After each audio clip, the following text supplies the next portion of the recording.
for liberar vocês aí, pode ficar integrado. Eu tenho aula, prova amanhã. Aula? Aula então não, são vocês. Vamos lá. O caso de hoje, eu passei 32 anos, certo? Casado, ex-bancário, vai para a cidade de Fortaleza. Queixo dele do abdominal. O que é que tem que pegar aí na dor?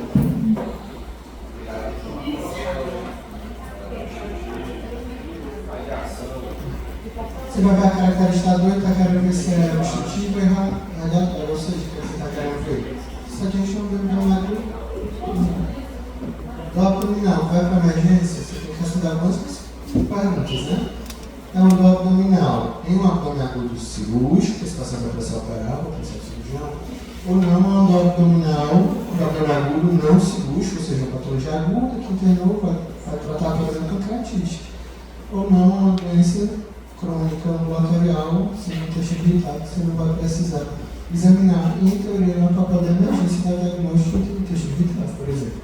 Mas o abdômen agudo cirúrgico e o abdômen agudo clínico, você tem que dar essa resposta para o paciente, tá? Então, no nosso caso, tem pouco tempo de evolução. Aqui foi na tarde anterior, que começou com o abdominal, era mal definida, era uma dor leve a moderada, inicialmente no esogástrico, região epigástrica, não tinha fator de agravo de melhora, ele associou um pouco de náusea. Mas passava com sintomático, mas voltava precoce e dormiu no outro dia. Ela estava mais intensa, ele passou a ter vômitos durante a manhã e ficou mais sonolento, um pouco letárgico, por isso foi para a emergência. Parece uma dor que eu vou liberar, não vai ficar. Quero que vocês vão com aqui. Sim, acho que é abdominal. Você falar mais alguma coisa? Não. Assim, não consigo definir nada além disso. Não sei que a álgica abdominal é que pela carinha vai ficar, né? O paciente idoso, do abdominal, vomitando, sonolento, em casa ele não vai ficar. História prévia. Ele tem DAC, que é vascularização miocárdica, atualmente usa AS, dislipidemia, hipertenso, não tem insuficiência ventricular múltipla, exame bom, ele é idoso, mas independente para atividades básicas de vida diária, não tem cirurgias prévias. O que é que você quer agregar para ele? Oi? Ele tem uma dor, epigástrico, mal-estar, assim, tem que ter cuidado com o quê? Tem que ter cuidado com a manifestação do infarto, né? Tem fator de risco para infartar, ele tem doença coronária prévia, tem hipertensão, tem dislipidemia, toda dor epigástica, você tem que encarar com o doutoraço, principalmente esse paciente. Mulher, idoso e diabético são pacientes que infartam com manifestações atípicas, então aquele desconforto retroexternal clássico. Tá bom? Em relação à doença coronariana, ele está bem medicado? Alfabetizado esse paciente? Está usando antiagregante? Ele tem revasco. Não é estente. Estente obrigatoriamente, se for no contexto síndrome coronariana aguda, 12 meses, pelo menos, eletivo pelo menos 6 meses. Então parece. Está medicado lá. Está tratando a dislipidemia, não é diabético, e usar o beta-bloqueador INIECA. É uma boa opção para insuficiência cardíaca.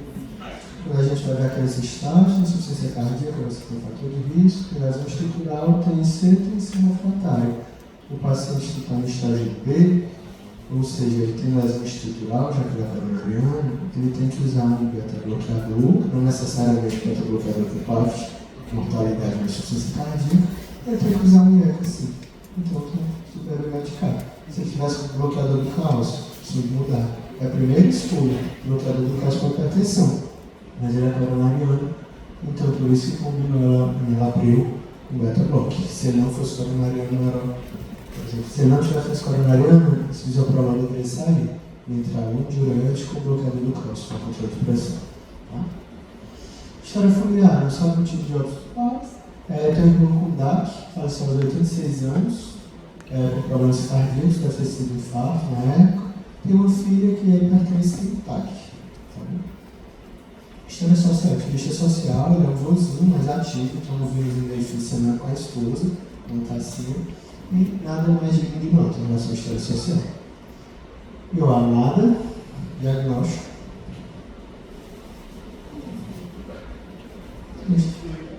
Facilidade abdominal. Se fala nada que é isso, mas se eu não tinha lembrado de doença coronariana com esse paciente, quando ele falou de dor, quando ele falou que ele é revascularizado e está com mal-estar gástrico, com náusea, eu tenho que lembrar de doença coronariana. Ele tem que ganhar assim investigação para ver ter coisa. E dor, a gente sempre tem que anatomizar, o raciocínio sempre é anatômico. Você vê onde dói, que órgãos estão ali envolvidos, a dor no hipocampo direito, se hipótese é parto biliar, principalmente, e pâncreas. Ele tinha uma dor epigástrica e mesogástrica, que estava ali para doer.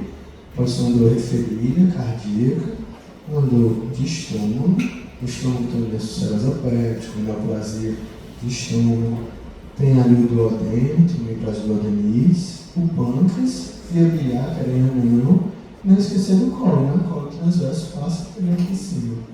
Então, causas intestinais aí, intestino grosso como hipótese. E lembrar que a mulher sempre tem as causas pélvicas, né? Que a mulher tem que ver a idade fértil, tem alguma emergência gestacional, não a idade fértil, ou pedir a beta-HCG não negativo. Lembrar de torção do ovário, causas de IP também, um diagnóstico diferenciado. A mulher dá um pouquinho mais de trabalho, né? Como é do abdominal. Pneumonia de base também faz parte do diagnóstico diferencial.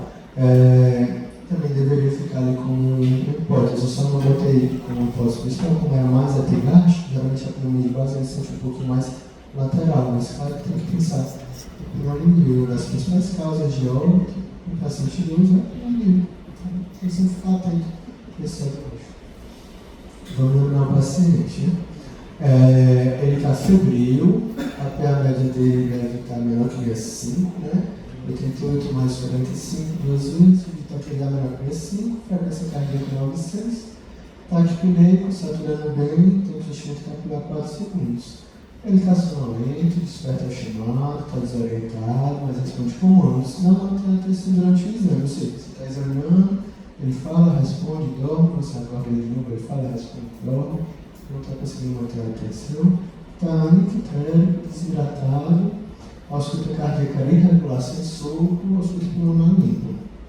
Abdômen não está distendido, flácido, levemente doloroso epigástrico e mesogástrico, sem peritonite, o hidro presente, não tinha outro sinal de abdômen agudo, extremidades, sem edema, que os periféricos pautável.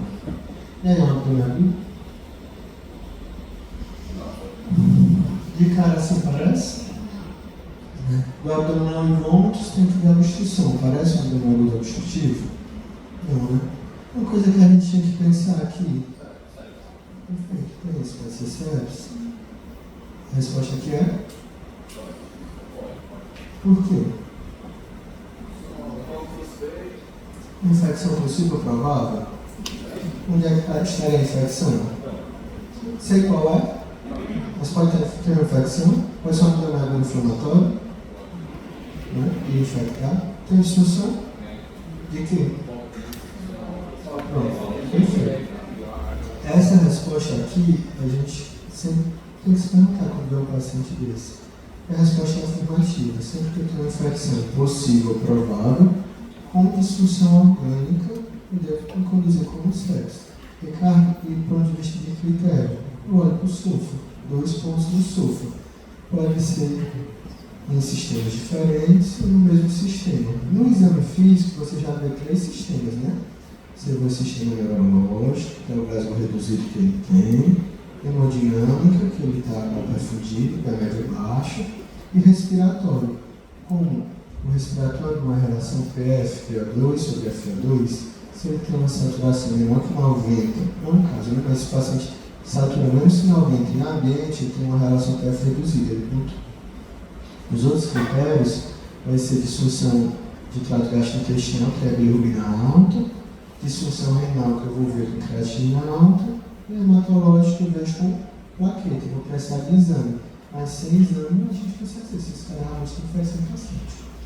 E ainda bem que ninguém vai falar desses 3 rapazes, porque, tudo bom, eles não são usados para diagnóstico de sepsis, eles são utilizados para triagem de sepsis. Então, quem aqui usa isso aqui em geral? A enfermagem quer ver o paciente na unidade de internação, ou fez a ficha de atendimento do paciente ali no PS, na UPA, viu que então, acima disso, elas abrem o protocolo SEPS. Aí você vê, o cara está com febre e taquicardia, a história dele está muito jovem, sem disfunção, com dor de garganta e uma faringoamidalite, ele não está séptico, mas ele tem síntese.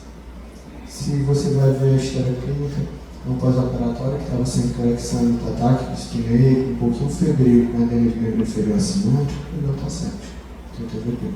Mas ele vai ciclar ali no CIS. CIS é um critério que eu posso utilizar para trigar SEPS, quando está na diagnóstico. Aqui é sensível ou específico? Sensível. Se é sensível, eu boto muita gente dentro e evito perder pacientes, né?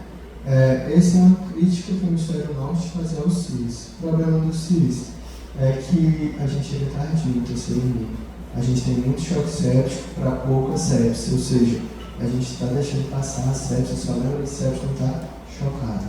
Então, essa é uma grande crítica a você tentar ser mais específico. Eles tentaram ser mais específico com o que sofra. O que sofra perde sensibilidade da especificidade. Surviving Sepsis Campaign, ele recomenda contra que sofra para criar sepsis. Por que está aqui ainda? Porque ele tem uma mortalidade. Se o paciente tem que sofra positivo, ele tem uma mortalidade mais elevada. Então, eu já acho que esse paciente tem sepsis. Olha, ele tem 2 de 3 que sofra, eu tenho que estar mais preocupado ainda com esse paciente. E o meu termo seria um MIUS. Mas ele mantém uma sensibilidade boa como o CIS, uma especificidade boa como o que sofra. Ele só vai ser sugere usar o CIS, o MIUS, o cadastro vai usar algum score como também tem o MIUS. Mas não fecha qual o melhor no momento. Mas ele é bem claro, recomendamos contra o uso do que sofra. Mas o que sofra demonstra mortalidade, por isso que ele ainda está aí. O paciente tinha 2 pontos CIS, contava tudo que sofra, porque ele estava no ataque pneumo 24 e ele tinha muito ponto MIUS, estava elevado. Então, na realidade, esse paciente abre lá, se a enfermagem vai criar com o CIS ou MIUS, vai para abrir o protocolo SEPS, você olha para o paciente. Tem infecção possível aprovada? Sim. Tem disfunção orgânica? Tem que introduzir como SEPS, tá? Um abdominal cirúrgico, de cara, bate o olho. Abdominal perfurativo. Tem abdômen irritável, sinal de Jobert. Já vou pedir um raio-x e vai resolver, foi um peritônio? Não é, né? Um abdômen agudo obstrutivo, está distendido, sem ruído, já que está com o abdômen náusea, vômito. Não é um abdômen agudo obstrutivo. É um abdômen agudo inflamatório. É um paciente com diverticulite, com peritonite bem localizada, dois fosfílica esquerda. É uma apendicite, linfocílica direita, claramente com peritonite. Não, tinha dor não, mas não tinha peritonite. Então, perfurativo eu sei que não é, obstrutivo também não, inflamatório não parece ser. Tem algum outro agudo? Cerebrovascular, dentro do hemorrágico, né? Índice hemorrágico, ele é idoso, hipertensa, então o aneurisma da aorta que rompeu, está aí no diagnóstico.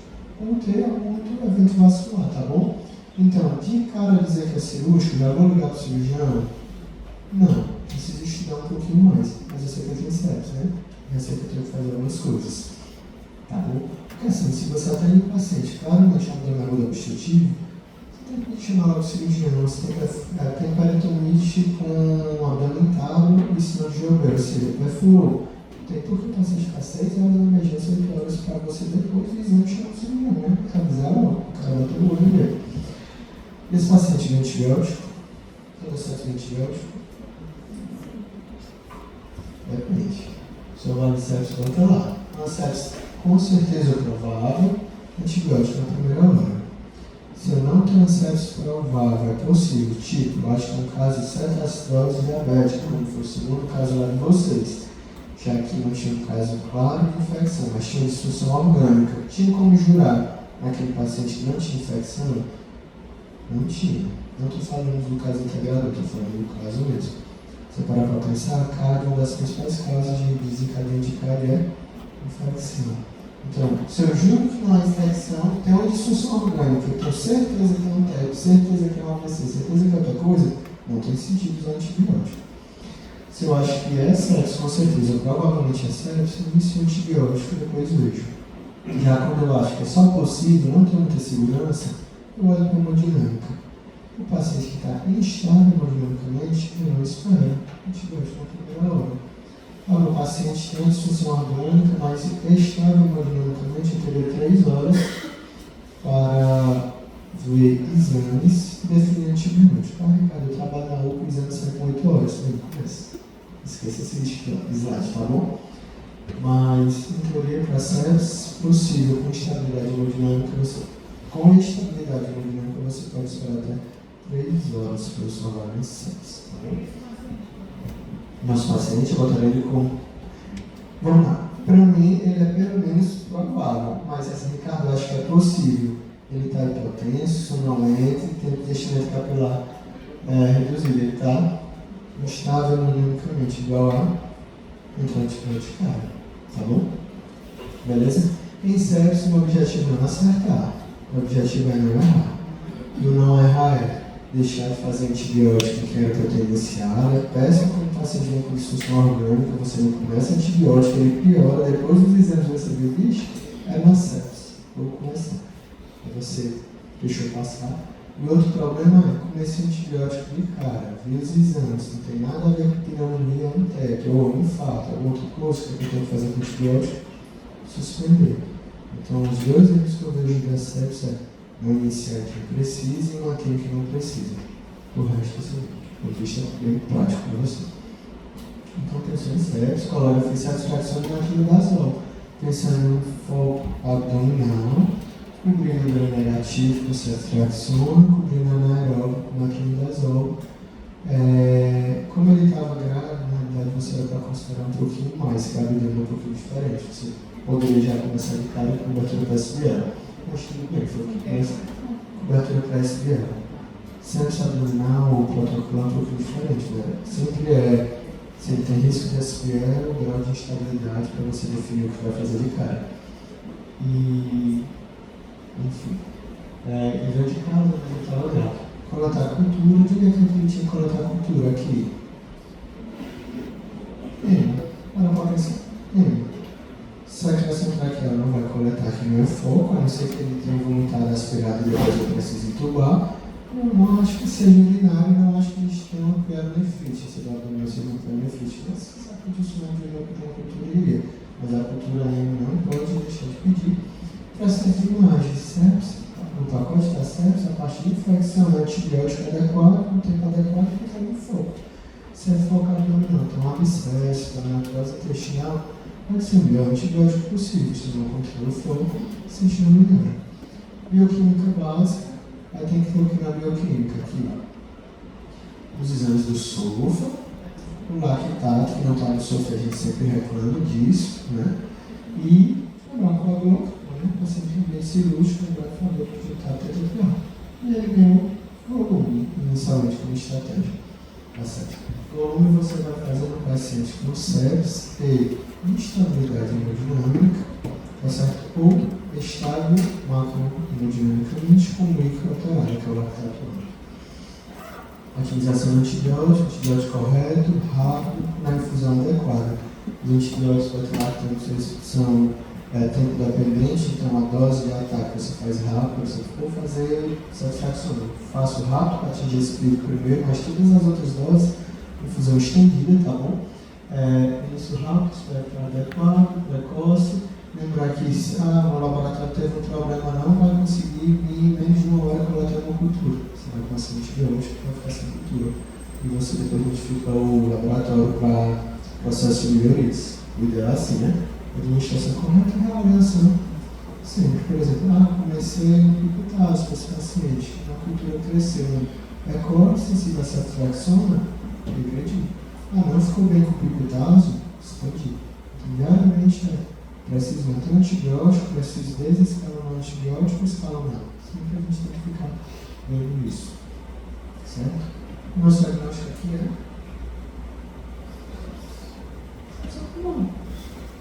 Não sei a etiologia, mas eu sei que essa etapa não vai ser muita coisa que eu falei, né? O paciente está chocado? Que é choque. Calma.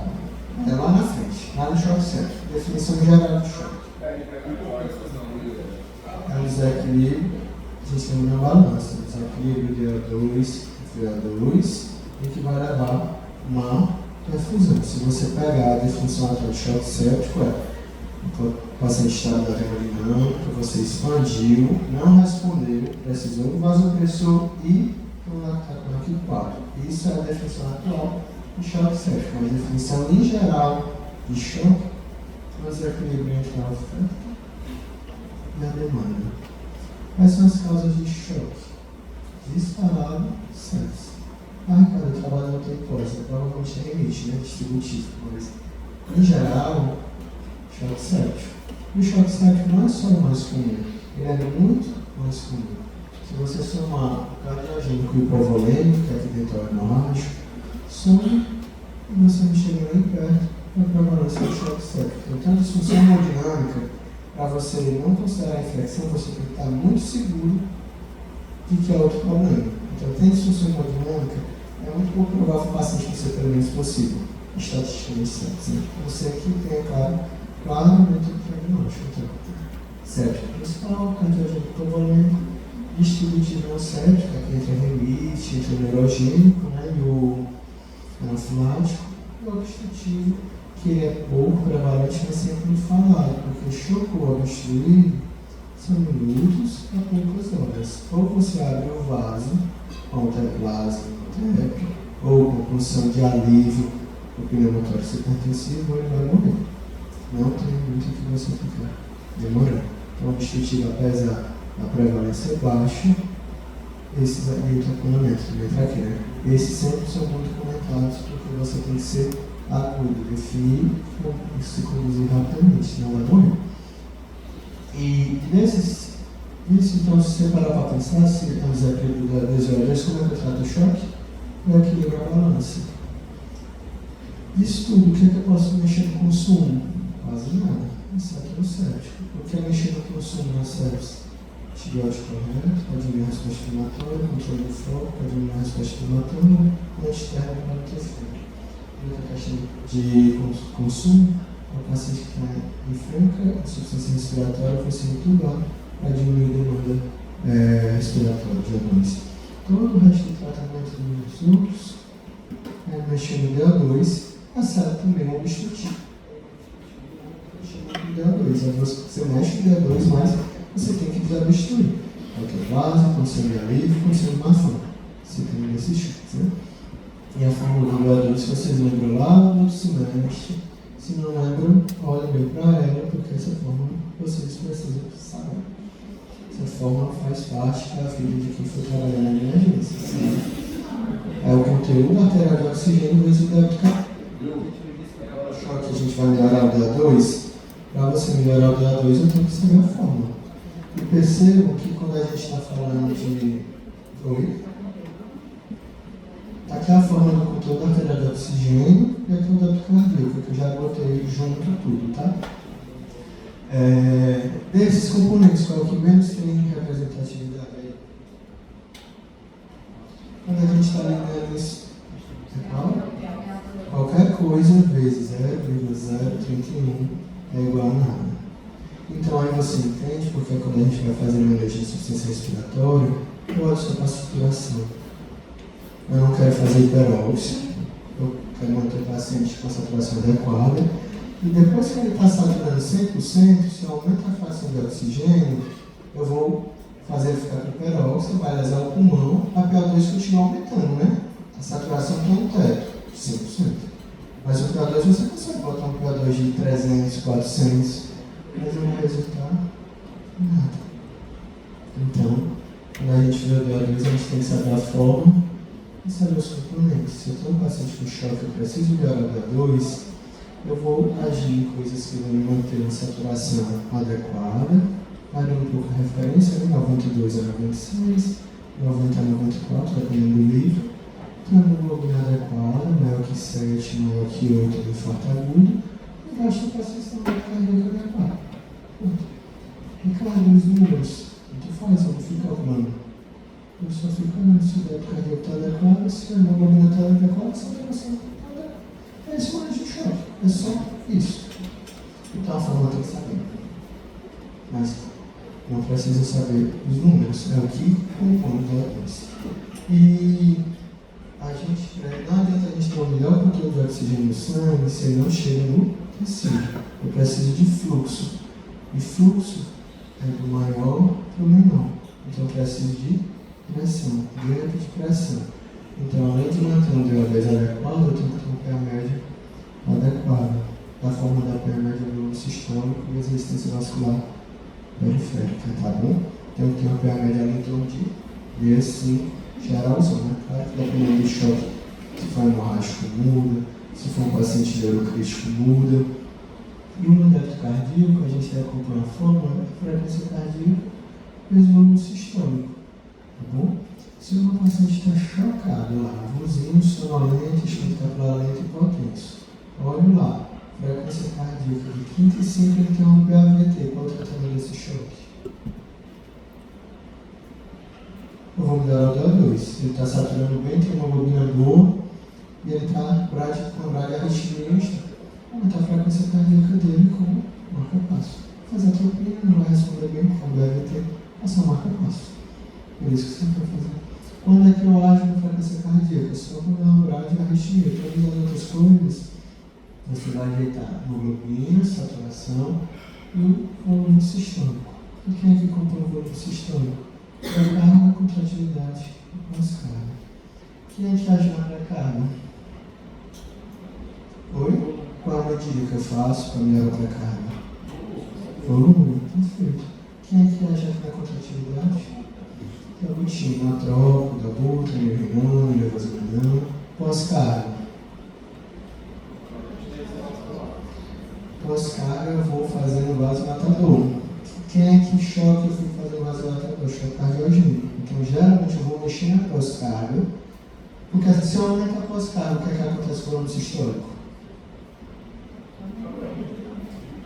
Diminui. Eu estou aumentando a pós-carga. Eu quero abrir essa porta, eu estou fazendo que tem alguém do outro lado pedindo que eu abra a porta. Então, tudo que aumenta a pós-carga, eu dificulto o trabalho cardíaco, né? Então, quem é que a gente fica fazendo vasodilatador? O paciente conhecido, que isso acontece com o né? Por isso que o paciente que chega lá com gesto, eu faço vasodilatador, para diminuir a pós-carga e melhorar o volume sistômico. Tá bom? E a história do volume, a gente vai voltar lá para o S3, né? Ou seja, mais ou menos a carta, falei de Frankenstein, que também vocês devem carregar essa informação. Ela diz que quanto maior a pressão de distensão do cardiomioócito, maior a contratilidade, maior o volume sistômico. Então, eu fui do sul, o paciente passando aqui para cá. Para quê? Para melhorar a contratilidade. Na sepsia, a gente julga que ele está lá embaixo na fase. Tanto que ninguém lembra se é fluido responsivo. A gente só faz 30 ml por quilo, desde que não seja cardiopata, que não seja renal único. A gente julga que ele já está aqui. Faz 30 ml por quilo e volume. Para jogar e aumentar o volume sistômico. Se ele já, por que não corre 10 litros de soro, já que se eu dou soro melhor o volume sistômico? Ele vai estar aqui. Então, se ele está aqui, eu aumentei a pré-carga, um pouco ganho de contratilidade do volume sistômico. Por que eu não dou soro no paciente com insuficiência cardíaca chocada? Como é que está a pré-carga do coração do paciente crescer? Aumentada. Ele está aqui. Ventilação? Não. Então, eu vou fazer soro pela área de Frankenstein, achando que ele está para cá. E você ser fluido responsivo é um conceito que diz que o paciente fluido responsivo ele aumenta o débito cardíaco em 10 a 15% após a expansão volêmica. Não é uma melhora da pressão. Ele pode aumentar o débito, aumentar a pressão, como ele pode aumentar o débito e não aumentar a pressão, vai sair mais soro. E na sepsia a gente julga sempre que ele está primeiro aqui. Depois que eu fiz o volume todo, ele não está com gesto, está mal profundido, eu lanço medidas para avaliar se ele é fluido responsivo, está aqui, ou se ele já está aqui, mas entra mais soro. Então, pré-carga, soro. Se eu penso em dar soro, é porque eu acho que o paciente tem uma pré-carga baixa e vai se beneficiar disso. Contratilidade, já falaram, não troca. Pós-carga, a gente só age na pós-carga para melhorar o débito cardíaco e o paciente conhecer que faça injeção reduzida. Eu reduzo o pós-carga para aumentar o volume sistômico. E a mão, gente? Por que eu ligo Nora, então? Se a gente está conversando até agora. O que a Nora faz? Ela é alfa ou beta, principalmente? A alfa. Ela faz o que é receptor alfa? Ela bloqueia ou é um agonista? Agonista. Então o que ela faz? Faz o quê? Faz constricção. O que ela faz com a pós-carga? Vou montar para a pós-carga, para ser chocada. Ela vai ter alguma ação beta, ela vai ter vasoconstricção venosa também, vai aumentar um pouquinho a pré-carga, mas ela vai agir como se fosse um sistema arterial. Então é bom, eu ligo nada para ser chocado.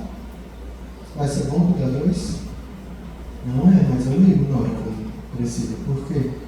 Eu preciso de pressão.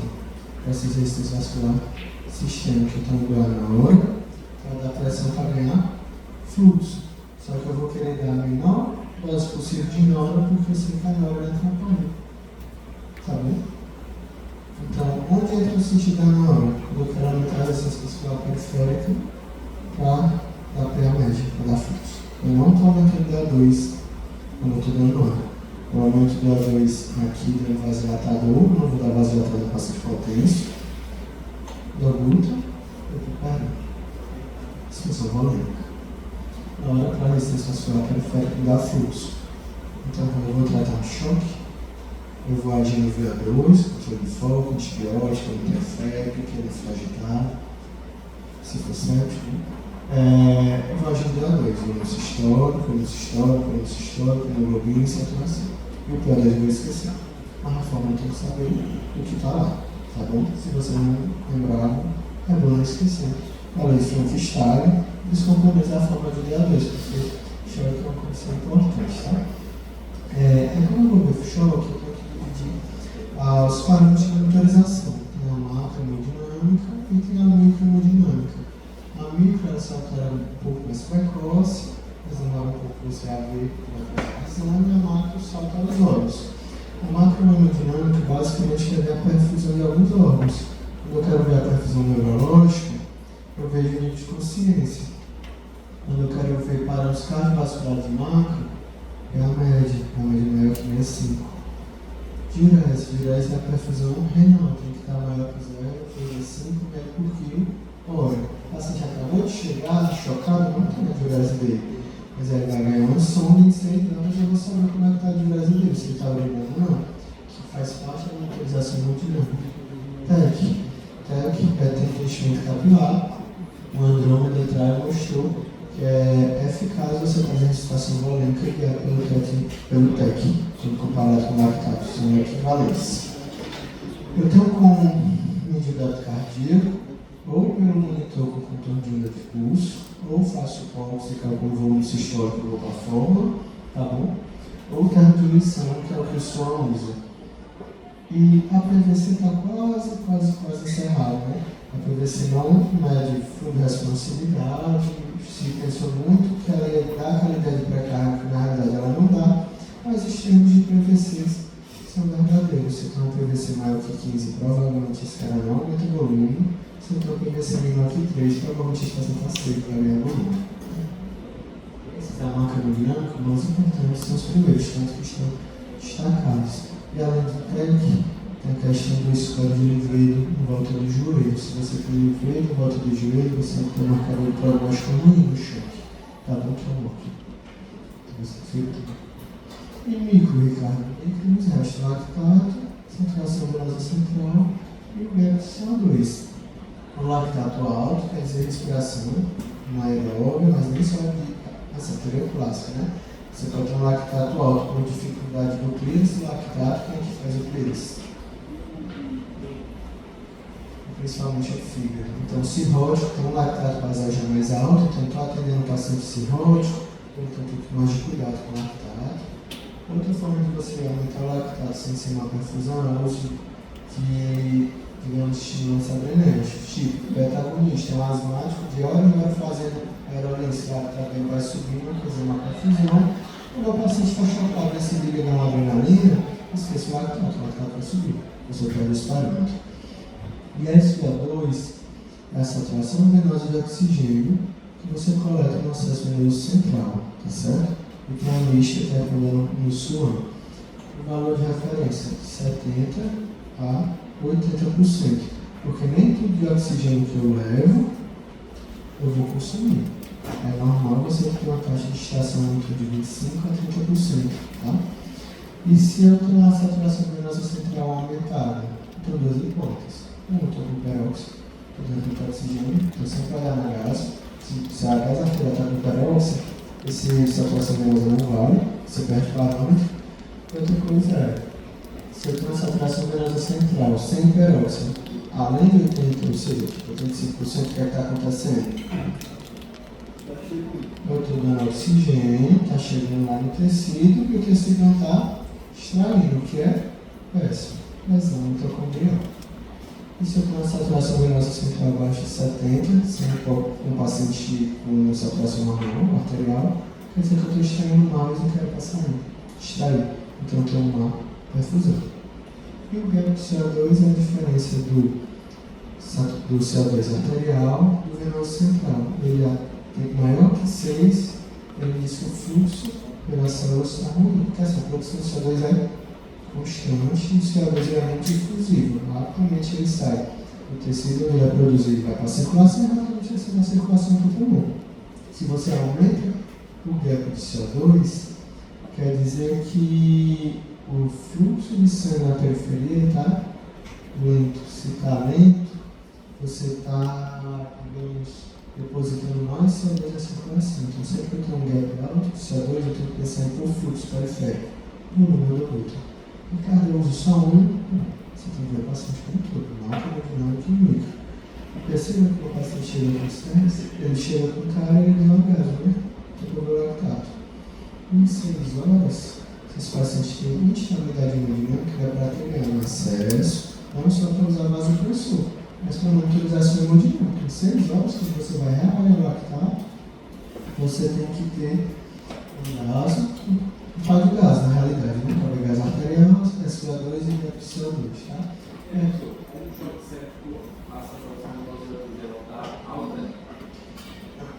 Se tu tem uma saturação venosa de O2 alta, quer dizer hipóxia citopática, você não está conseguindo extrair tecido, não necessariamente de choque séptico.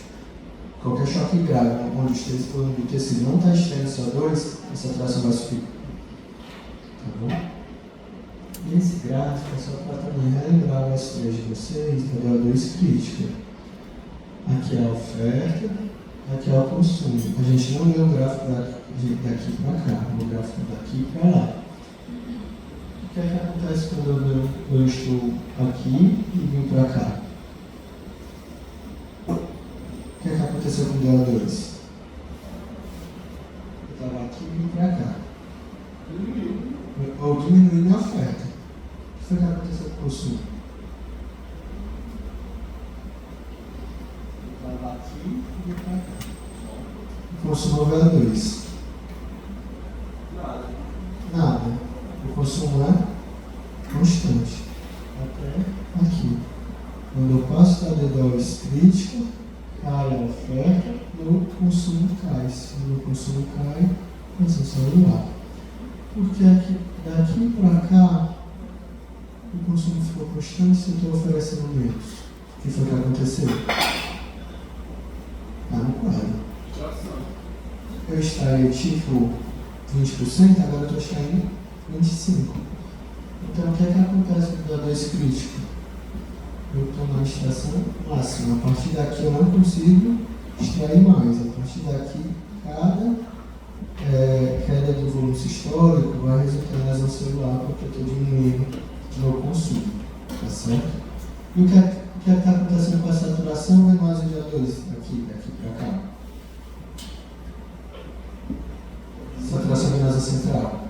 Está diminuindo, porque eu estou extraindo mais. Perfeito. Então, esse gráfico explica um pouco o que está acontecendo em relação à microhemodinâmica. O lactato aumenta, então, geralmente depois que o DO2 crítico for atingido. Aí eu não vou ter respiração aeróbica, o ciclo de crédito está bloqueado. E você vai começar a fazer respiração aeróbica, o lactato vai subir. Tá bom? Aí, por que esse gráfico está aqui? Por causa da reavaliação, vocês têm que entender uma coisa. Se eu tenho Saturação venosa de oxigênio central, 60%. Estou com o monitor de débito cardíaco, fiz volume, ele melhorou o débito cardíaco em mais de 15%. E a saturação venosa central era 60%. Repetir a saturação venosa central, está em 60%. O que é que isso quer dizer? Está tudo bem? Onde é que ele está no gráfico? Eu melhorei da 2, né? Então eu caminhei daqui para cá. Se eu caminho daqui para cá, a saturação venosa central muda ou não?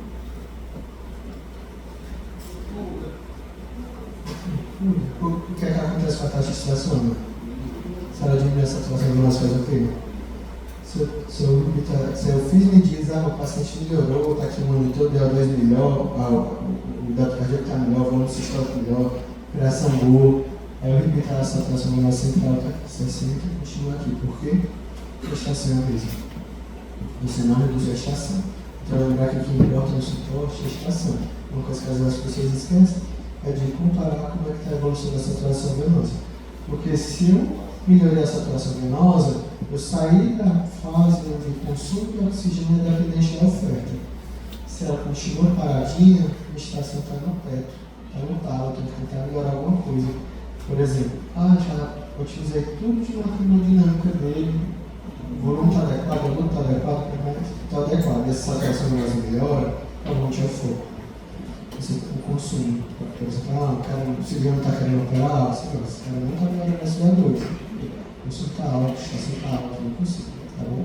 Então a saturação venosa sempre você tem que ver tudo é hemodinâmica, na realidade é como o estado, para onde foi que eu fiz, faço uma conduta, vejo o que está acontecendo. Sempre é comparativo. Qual tipo de choque do paciente? Séptico, Brasil, mais comum.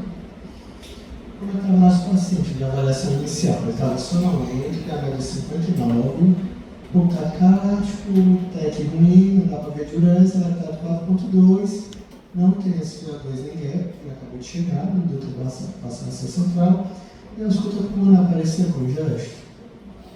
O que vocês vão fazer aqui de manejo hemodinâmico? Volume. Uma dose barra 30 ml por quilo. Claro que. Oi.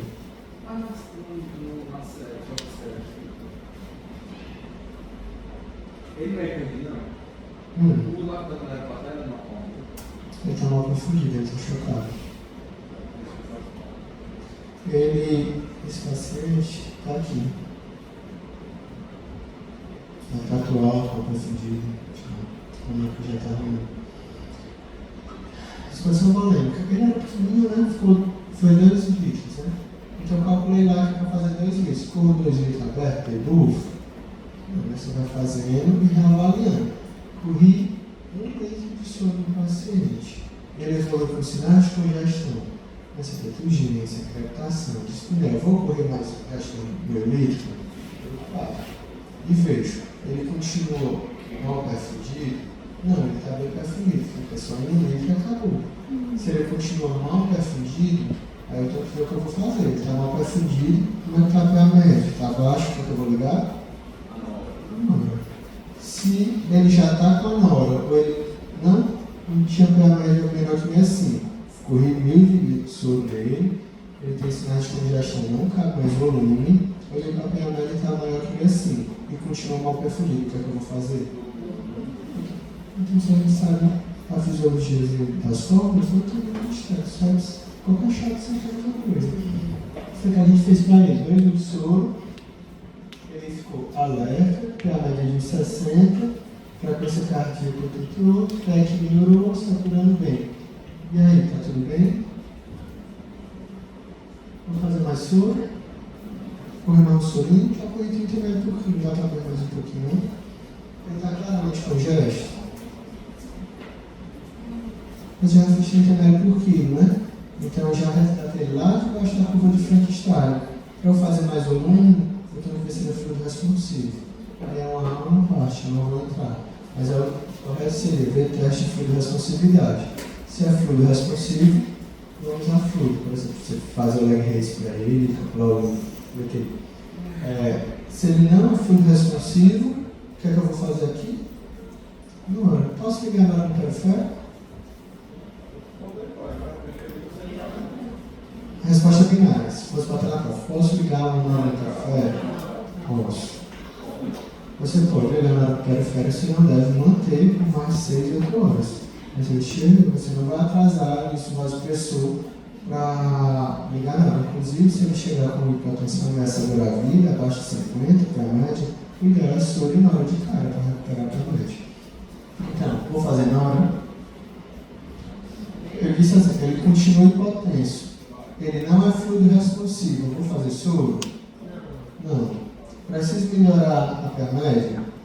Então eu vou fazer vasopressor. Qual é o primeiro vasopressor? Não. Vou fazer um corticoide venoso? Vou já? Como é que faz corticoide? Mas o segundo que melhorou.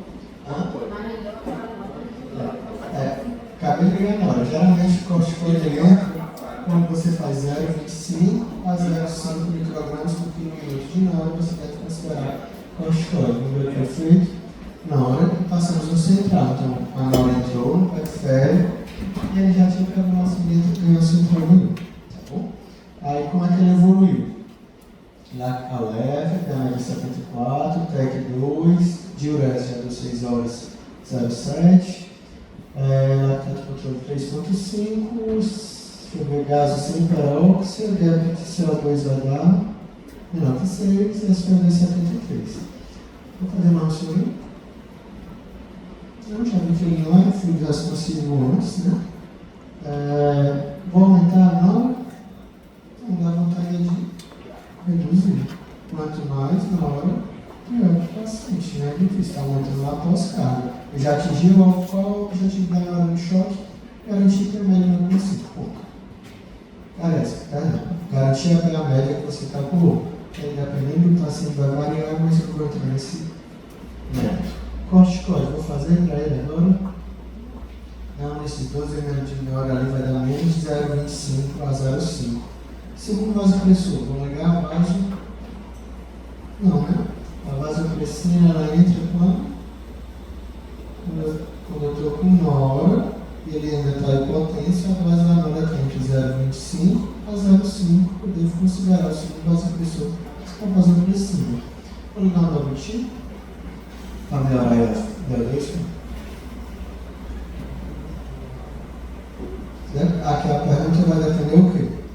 Ele chegou chocado, fiz soro, não foi suficiente para ele melhorar, não atingi PA média, liguei na hora. A grande questão aqui é a hemodinâmica dele está melhor ou não? Porque, viu, se ele está confundido com PA média adequado, eu tenho que ligar da UTI. Como é que está a perfusão dele agora? Neurológico, está confundido? Pele. PA média no alfa.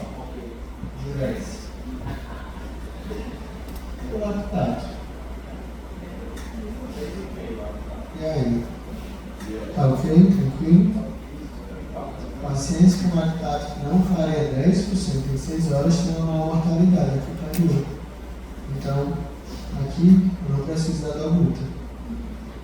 Então, relembrando, eu resgato, estou entendendo porque desde que não tem uma restrição de volume, vou parar de fazer isso se ele evoluir com congestão. Função da Nora, atingir PA média no paciente que não é fluido responsivo mais, corticoide 0,25 a 0,5 de Nora, vasopressina 0,25 a 0,5 de Nora, ele potência deve entrar. Dobuta. Dobuta é o paciente em que eu já fiz volume para ele, ou não cabia volume, porque ele já estava congesto no começo, já atingi PA média no alvo, está maior que 65, com ou sem Nora. E manter uma perfusão, a conduta da vitamina.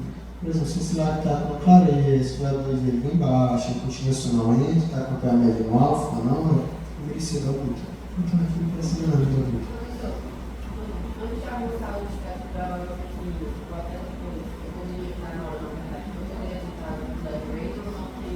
o L-Raise é para fluido de responsividade. Então, quando eu fiz volume e ele continua mal perfundido, aí assim, eu vou querer melhorar a PA média, vou, ou é Nora ou é volume, quem vai dar a resposta?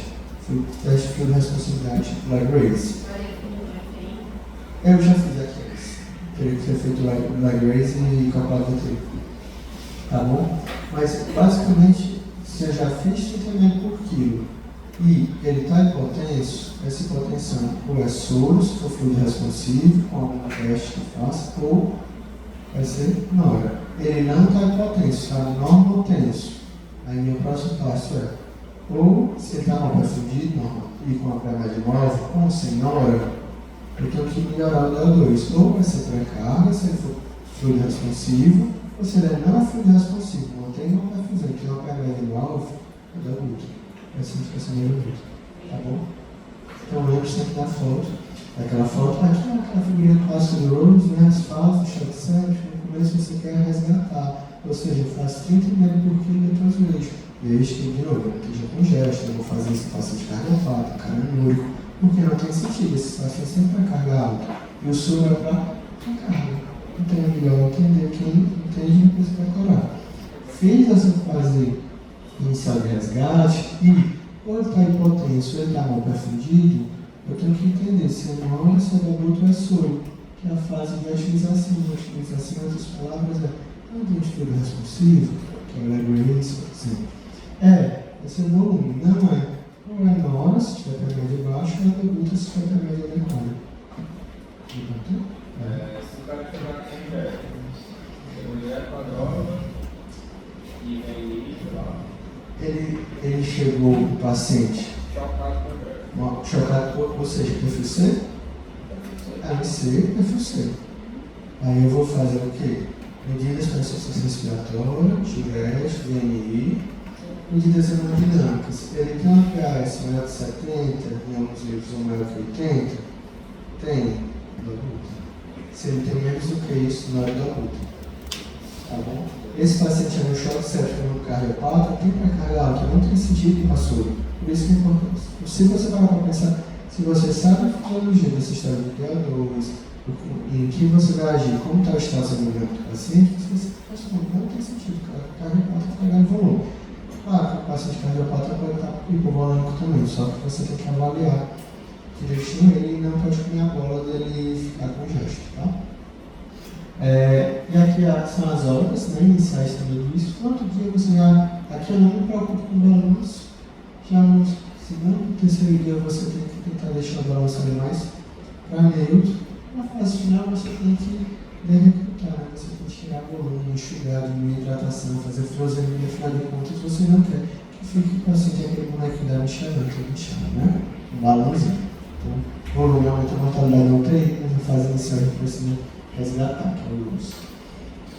E aquela questão do manejo da sepsis, que a gente está falando. Primeiro vasopressor, na hora, alvo de PA geral. 65, considerar PAI, claro, essa central. Posso sim iniciar o vasopressor periférico, está no survival em sepsis, não ubicado, quer dizer que acha, pode, que vai estar no livro. 0,25 a 0,5 de nora, eu tenho que considerar corticoide, considerar vasopressina, tá bom?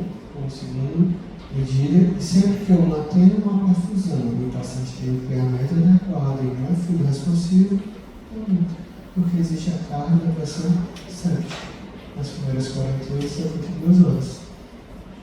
De novo, aquele pacote inicial, ressuscitação volêmica, coletar aqui ó, uma validez da questão, né? Miligramas, lembrar que é milimol, quando a gente usa 2 e 4.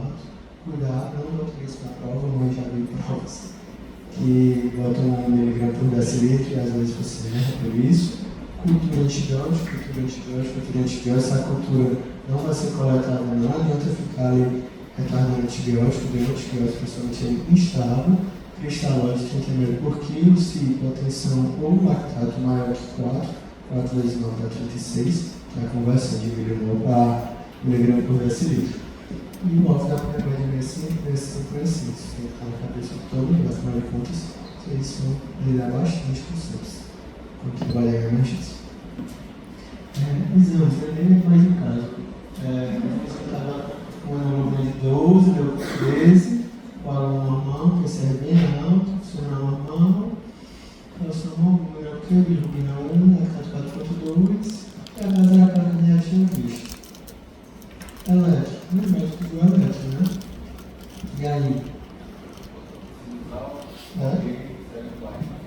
É sinusal, né? Como é que era a escuta dele? Lá no exame físico. Era uma dica. Diagnóstico etiológico. Como é que... Vamos lá. Eu tenho uma onda P sinusal, P positivo D2, D3 AVF negativo AVR, QRS, T, QRS, QRST, QRST. Eu não tenho onda P, não. Se eu não tenho onda P sinusal, eu estou diante de uma arritmia. O QRS é estreito ou largo?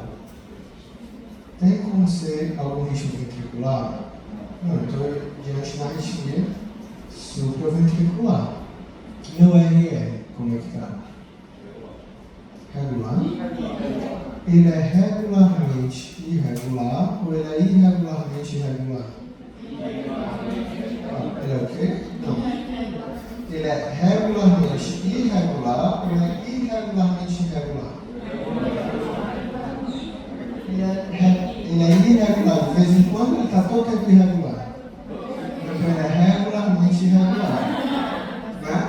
Porque se ele é irregularmente irregular, isso é um anestesista. De vez em quando um anestesista fica irregular. Aqui os batimentos estão irregulares, com frequência. Então é regularmente irregular. Qual é o nome dessa arritmia? Ritmos irregulares, regularmente irregular FA, e taquicardia atrômica focal, isso é mais comum.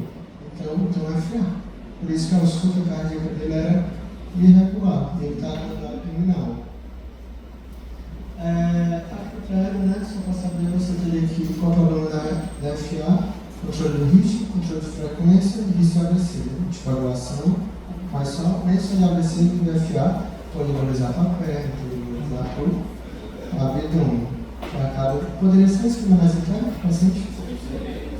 Ele tem risco de doença aterosclerótica, está irregular o ritmo agora.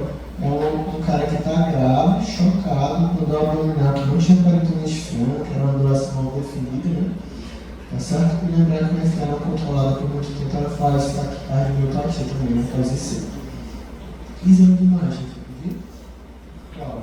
Um raio-x? Vamos pedir um raio-x? O raio-x... O raio-x, se fosse uma perfuração, era indicado, né? Porque você vai ver o pneu peritônio. Mas se não fosse para pensar, você vai perder tempo. Ultrassom é uma opção. Eu acho que é uma doença pélvica. Eu acho que é via biliar, que o ultrassom ganha muito. Não. Claramente uma apendicite, um gastrite, que eu posso diagnosticar no ultrassom. Sei o que é que o paciente tem. Hipótese de mesentérica é boa? Aparece no ultrassom? Não aparece. Vou perder tempo. Qual é o exame que ele vai fazer? TC de abdômen com contraste ou sem? Com, né? TC de abdômen sem contraste e contraste. Certo? Conferentício. Internação de pressão. Paciente com dor abdominal aguda. Ele não está meses com dor, tem patologia aguda. É um paciente grave com abdômen. Os sintomas são abdominais, mas pouco chamativos. A boca era doloroso, mas não tinha peritonite, não tinha ponto comemorativo. Aí um choque séptico, tem idade, tem FA. Isso tem que fazer tomografia. Pode pedir um tomo também, tá? Mas às vezes aparecendo na tomografia, vai ser os menos contraste. Porque se você pedir só no tomo, o cara só vai ver os vasos, né? Se você erra o diagnóstico, não for escrever mais entrépico, o resto você vai ter que repetir a tomografia para fazer o estudo do inventário da cavidade. Ele foi para tomar com contraste da cardiologista, assim, do Oliveira. O paciente ficou com hora alta, corticóide, entrou no 0,35 de inória, entrou com biocortisona, sepsis abdominal, sem risco de SBL e pitazo, tá bom? Após a tomografia, foi fazer um rastro, colectomia e ileostomia, ficou com intestino curto, ficou com diarreia desabsortiva, difícil controle reconstrução com menos de 90 dias de trânsito. Aqui em geral você reconstrói com mais de 90 dias um rastro. Não. Boa evolução ganhou a pichabana porque ele tinha fiamento, tinha que evitar. Isso aí agora, se a gente tinha mais indicação de AS por causa do usar pichabana. Pronto, mas ali é característico, beleza. Só que isso chama muita atenção para a angina mesentérica. que você tem uma doença aterosclerótica, que ela lembra muito a angina, ou seja, você tem a placa, ele come, aumenta a demanda de fluxo para o intestino e vai ter dor. Aqui, ele não tinha a placa aterosclerótica, tinha um coágulo, que o coágulo foi e fechou, foi uma oclusão total do vaso. Porque a isquemia mesentérica pode ser da placa aterosclerótica, que o clássico angina, está certíssimo.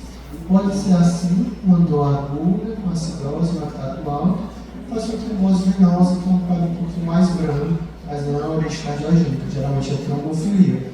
Então, sempre que eu tenho isquemia mesentérica, eu tenho que me perguntar na abdômen traíra, que é justamente essa questão do paciente do abdominal grave, os exames iniciais pouco chamativos, lactato elevado, acidose metabólica, doença aterosclerótica para angina e a FA para embolia, são os dois principais mecanismos. Tecido hidromiogitoma, e você poderia fazer angioplastia, nunca vi fazer angioplastia arterial, uma venosa sim. Anticoagulação isolada, você tem que garantir que não tem necrose, então tem que ser super precoce, também nunca vi. Geralmente o tratamento é cirúrgico, ressecção da alça isquêmica necrótica e do estômago, essa membrana que serve. Valeu, gente, vocês.